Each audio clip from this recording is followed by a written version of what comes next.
Hello, welcome back, and as always, I hope you're doing well. Right, before I start today, guys, there is a website out there called cixju.shop, and they're selling dodgy Bruce Lee posters. That's one of my thumbnails. Be very, very careful with this website, guys. I put the website CIXJU into Google and it came up with scam detector. So just be very, very careful out there. And thank you very much for Martin Shell, who pointed this out to me. Why would anyone want that? Anyway, today I thought I'd bring you some Bruce Lee news from 2025. I had a little poke around on the internet, and obviously I wanted to find out if there was any news about Ang Lee's forthcoming biopic, Bruce Lee. And I found a little bit of news that you may or may not know. Ang Lee is struggling to get a green light for his Bruce Lee biopic.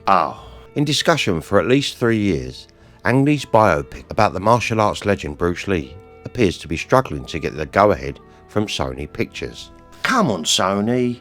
We've been waiting for 3 years already. A director who's repeatedly switched genres over his career, Ang Lee hopes to return to the martial arts realm of Crouching Tiger, Hidden Dragon with a biopic about Bruce Lee. We're all hoping that. In a recent interview with Deadline, however, it sounds as though the untitled film is stuck in pre-production. I thought it was going to be just called Bruce Lee. In his feature about Lee, journalist Mike Fleming Jr. says that at the time of meeting the director, he's struggling to hit a budget number and a green light from Sony Pictures. The Bruce Lee film first became public knowledge in December 2022, when it emerged that Mason Lee, Ang Lee's son, was to play the legendary martial arts star who died in 1973 aged 32. It was said at the time that Mason Lee had already been in training for about 3 years in order to accurately portray Lee's nimble, aggressive fighting style. In his Deadline interview, Ang Lee said he wants to revolutionise action filmmaking again, much as he did with Crouching Tiger, Hidden Dragon, his 2000 martial arts drama starring Chow Yun-fat and Michelle Yeoh, featuring stunning choreography from Yuen Woo-ping. It was nominated for 10 Oscars and won 4. It did very well indeed. Come to think of it, I ain't seen it in years. I'm going to have to give that a rewatch. As Ang Lee points out, Bruce Lee's style was markedly different from the dance-like, wire-enhanced action in Crouching Tiger. However, the fights in such films as The Way of the Dragon 1972 and The Big Boss 1971 were more grounded and direct. It's very different from Crouching Tiger, more like Sense and Sensibility in an arse-kicking form, Ang Lee said. Bruce Lee was the first and probably the only person, even now, that put expression and thought into his fighting instead of just dazzling you. Nobody has done that with such dramatic effect, such a visceral impact. I couldn't agree more. In 2023, it was reported that Lee's film will focus on the making of Enter the Dragon, Bruce Lee's signature film, and the last to be completed before his sudden death. Well, that's something I didn't know, that the film is focusing around just Enter the Dragon. Producer Lawrence Gray said of the project at the time, "What we realised was at the time period of Bruce Lee's life around the making of Enter the Dragon was a moment where so many different thematic threads were connecting, and there was a confluence of an incredible amount of drama and conflict in his life. So we used that as a sort of an axis around which to revolve his world. From there, I think the director would say it's a kaleidoscopic journey through his life. It has a traditional non-narrative structure and is really thematically and experimentally connected." Ang Lee has directed some acclaimed films over the past 35 years, including the aforementioned Sense and Sensibility in 1995, Brokeback Mountain in 2005, and Life of Pi in 2012. Don't forget the Hulk 2003. I love that film. His 2 most recent films weren't hits. However, war drama Billy Lynn's Long Half-Time Walk 2016 and the action thriller Gemini Man 2019 didn't overly impress critics and audiences.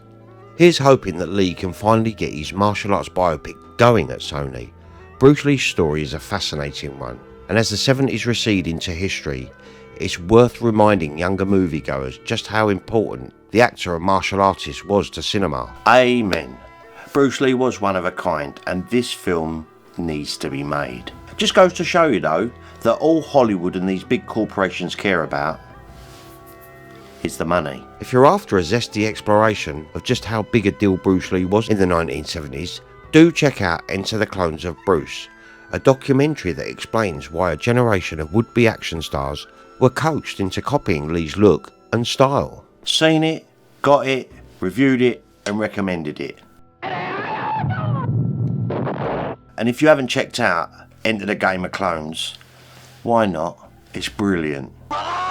Right, the next bit of news, I was messaged and I got emails from multiple people telling me that Bruce Lee and Jackie Chan films among kung fu classics set for AI remakes. A collection of Chinese film studios have set plans to reimagine the kung fu classics of their libraries using AI technology. The studios partnered with the China Film Foundation announced their plans under the Kung Fu Film Heritage Project, a large-scale plan to restore martial art films at the Shanghai International Film Festival. The announcement was first reported by The Hollywood Reporter and Variety. It includes the goal of remastering 100 seminal kung fu films using AI to enhance the overall production quality of the films while preserving authenticity. Titles set for AI restoration include Fist of Fury, The Big Boss, Once Upon a Time in China and Drunken Master, according to reports. all great movies, all four of those classic films, but I do hope The Way of the Dragon will get a redux. And I'm really not sure how they can improve on what Arrow did with The Big Boss and Fist of Fury. From Bruce Lee to Jackie Chan, from Crouching Tiger, Hidden Dragon to Wolf Warrior, these films have shown the world the vitality and spirit of the Chinese people. China Film Foundation Chair Zhang Quilling said at the event, according to Variety, they are our cinematic calling cards to the world.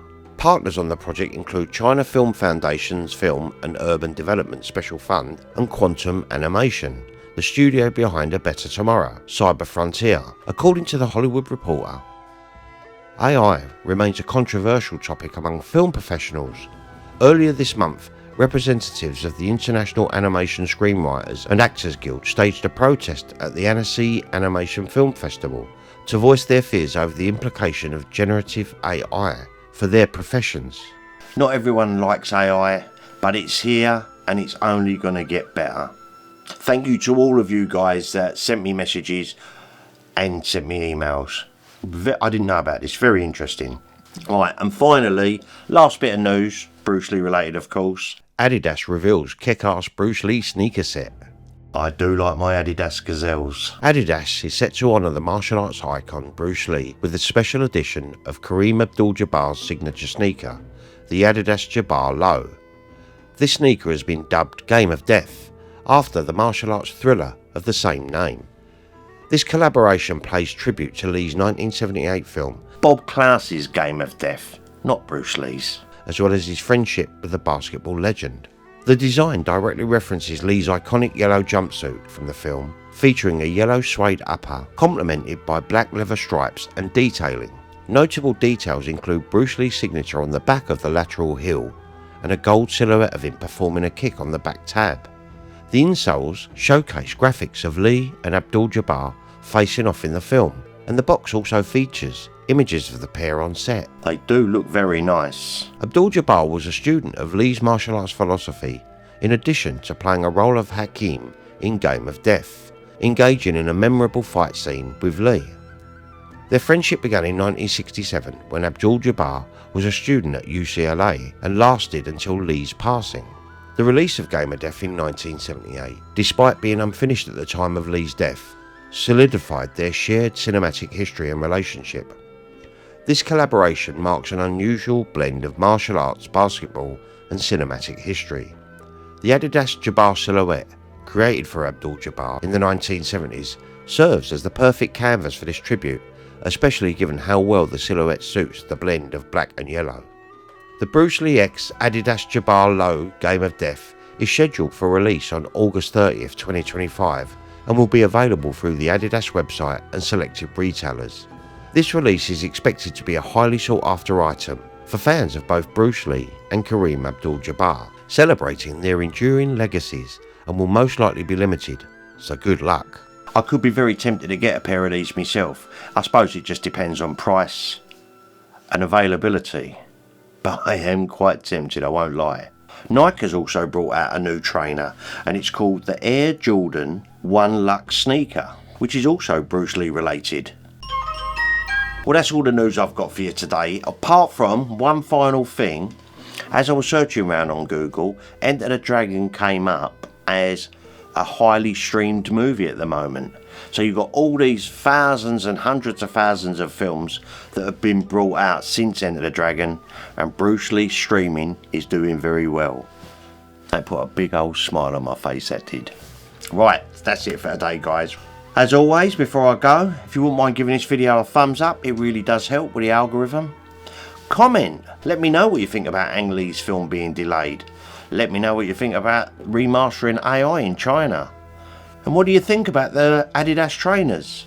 They don't look bad. I might be a little bit too old to wear them though. Subscribe to the channel, as you know I want Stripey Rambles to grow a little bit this year. And hit that notification bell so you never miss another video. And of course, a special thank you to my amazing patrons. Guys, God bless. Right, with that, I'm going to love you and leave you. Have yourselves an amazing rest of the week, guys. Much love. And I'll be back with another ramble real soon. You take care now.